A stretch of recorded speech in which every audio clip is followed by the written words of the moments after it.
Good evening, Action Bray. Sa aton dira maukod nga tagpalamati sang Action Radio. Aha. Mayong gabi. Before si mo, Sir Attorney Ortiz nagmuno, ko mo ko kung kadomdom ka mo nga mga listeners naton, gin-discuss na ko na diri with Attorney Ortiz sa mga surveys, no? Attorney Porte, no? Ang imo paglantaw sa surveys, kag ang subong nga natabo, amo gid attorney, no? That is why, Action Bray, I have been telling the public, no, kinahanglan approach mo ni, just like vaccine bala. Di kung may COVID, simply you go to experts. Kag ini mga surveyors ni, I consider them as experts sa ini nga field, no. Hindi ni sila bulo survey kung wala man lang basihan mo. That is why hambal ko gani. Kung hinali magdaog sila ni, initanan ng mga survey firms ni, ang OCTA, ang SWS survey, ang Pulse siya makaladula ini kay Wines may mapati. Oh. But then again, dira nagapakita naman Action Bray. If you will recall, we have been discussing this matter sa imong nga programa. Kag siling ko nga ini nga survey nga amo ning ginapakita subong will be confirmed by the result of the election. So amo gid ang natabo, no? Kung tanawon mo gid ang uli nga survey sang Pulse Asia was April 21 to 27. Kag ang nagapakita nga 56% si BBM, kag 23% si Vice Lenny. O in short, ang abansyanay lang, ang margin o kung ang gap is only 33%. Okay? But ang result subong, no, nagapakita nga hindi lang 33%, kundi 50% plus ang abansya ni BBM sa kaiwan. This is the first time in our history nga mo ini siya ang gap, no? This is the widest margin sa as far as I can recall. Wow. Since post-EDSA, kag before EDSA, beginning 1935 elections, after EDSA, 1986, amo ini siyang pinakadako-dako nga margin, no? Between the front runner kag ang second. If you will recall, ang pinakadako nga buto was in 2010, nakuha ni Pinoy, no? It was 42%. Inisubong niya 30 kadako. That's why ang as early as nagigad pa nga mga sinimana during the survey, daw ang tanan hindi magpati. Una no nagid nga kadako-dako sang gap.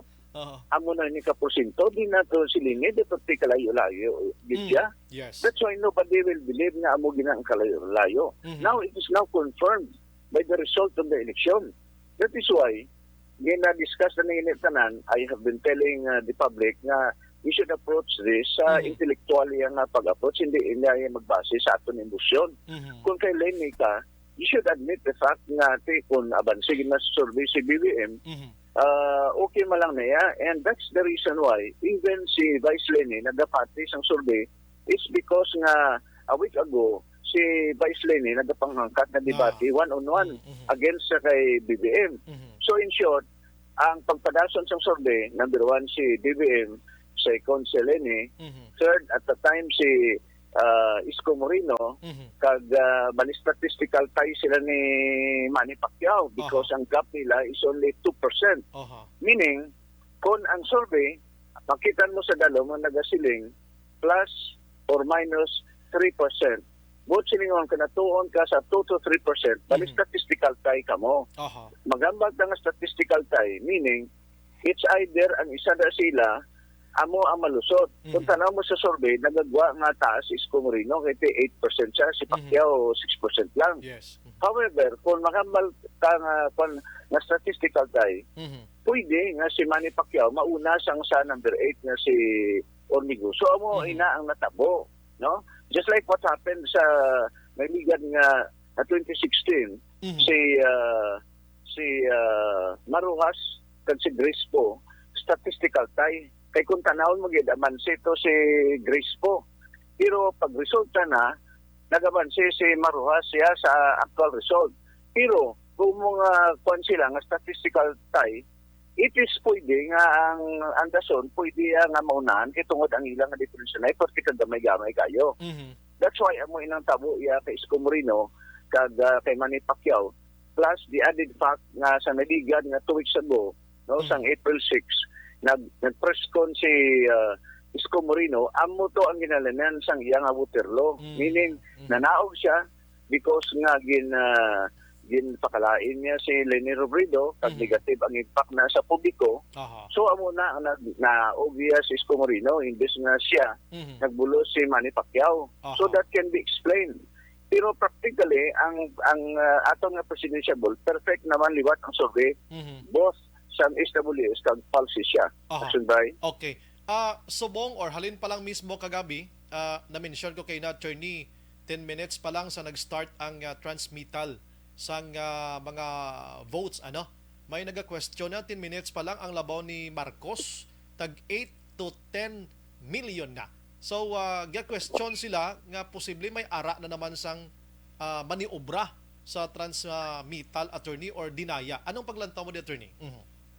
Action by they must remember nga ang atong nga technology may advancement sa atong nga technology. Aha. Where before, if you will recall, ang atong nga automated started in 2010 during the elections ang time ni Pinoy. Aha. Kag after sina, may ara ta nga 2016. So, after sang 2016, siyempre, sang 2010, may local election nga 2013. Okay, again, automated man na, up to the percent.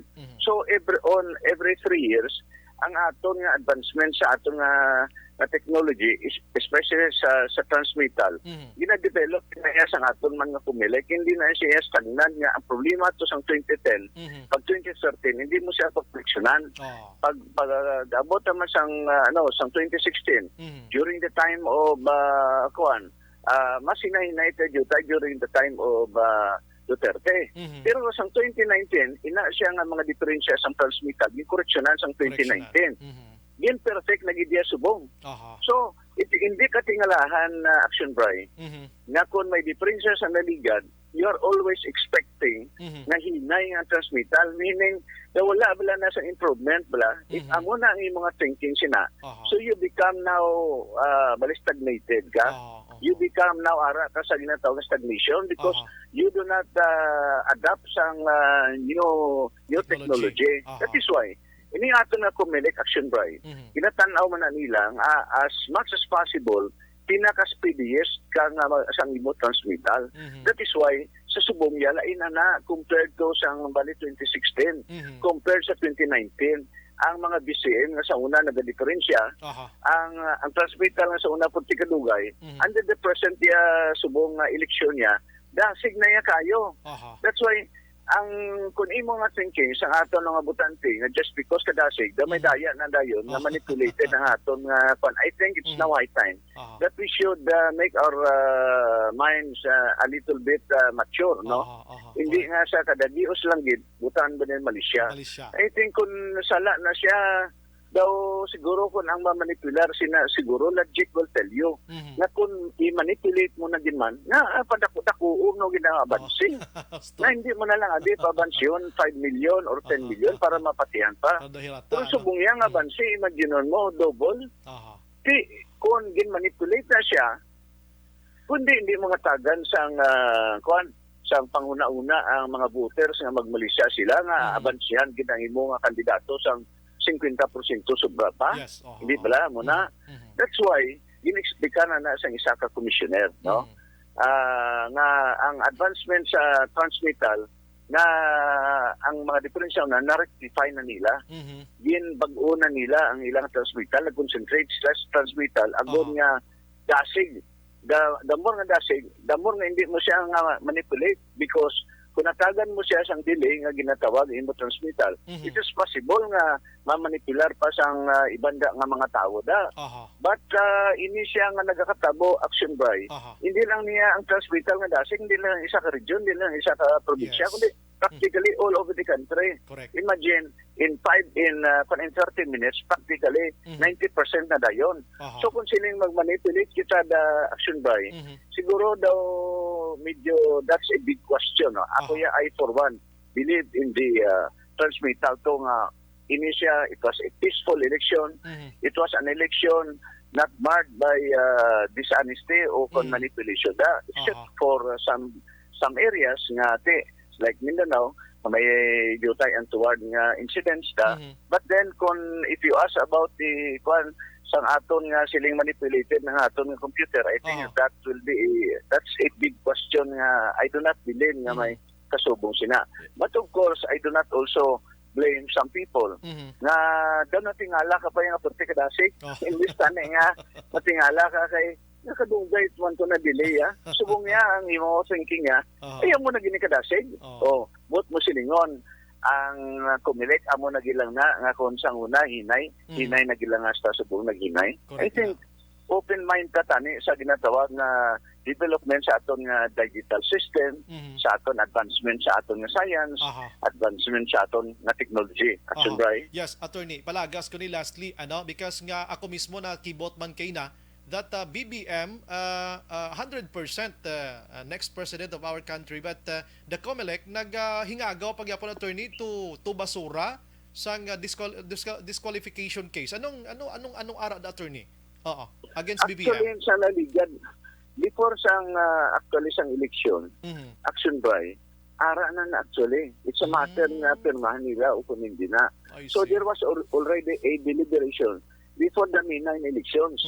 But as to why nga ginulat nila nga sa subong, amo na, that's a question nga that can only be answered or can only be addressed by the Comelec, no?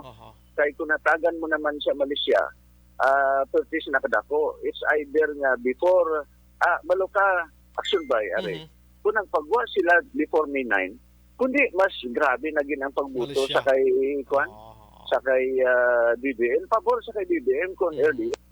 Balikan ta sa Attorney Ortiz mga ka-aksyon, Action firing line. Kaya ako mismo gabasa ko kay nasiling ko puwerte, daw ka timely bala nga si BBM kuha na sigurado na mga next president and then dugangan pagid sang panamit for BBM ang disqualification. Attorney, balik sa imo. Action by, kung nagwa ang ruling sang Comelec before May 9, mas nami pagid, mas pabor pagid kay BBM. Why? Because the Comelec has already confirmed gali nga qualified din man siya. Pero kung wala pa, at least nagahang pa sa the back of the minds of the voters, especially sa BBM, pasimambal pa sila nga, basi kung ma-disqualify pa rin siya, daw hindi pa ni sigurado gali is BBM man, may pangduda ikaw sa mo na nga punto. Kundi nagpabor tani kay BBM, pero sa sini nga sitwasyon niya, ginpadaog siya na kagamo pa ya ang pag-confirm gid nga hindi siya gali disqualified, meaning ang pagbuto sang pumuluyo sa kay BBM matawag naton nga wala sang reservasyon, wala sang pangduda nga kwalipikado gid siya, no?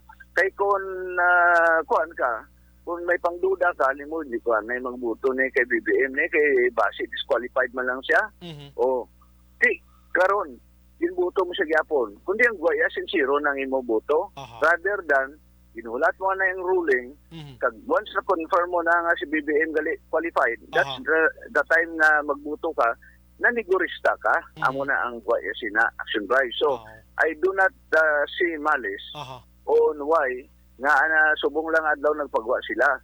The way I understand it, nga a week ago ari na ni siya actually ang decision, no?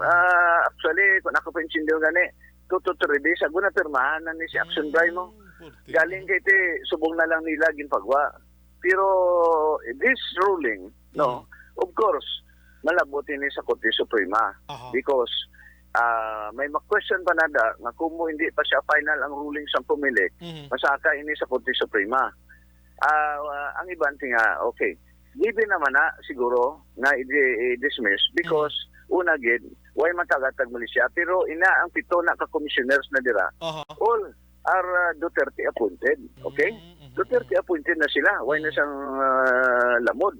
Now ipasakan na karon sa Korte Suprema, pag-abot sa Korte Suprema 15 na ka justices, ang 12 na sa ila, no, Duterte appointed nga mga justices, ang 3 ya previous administration pa kay Pinoy, si Kagiwa, si Leonen, kagang isa pa.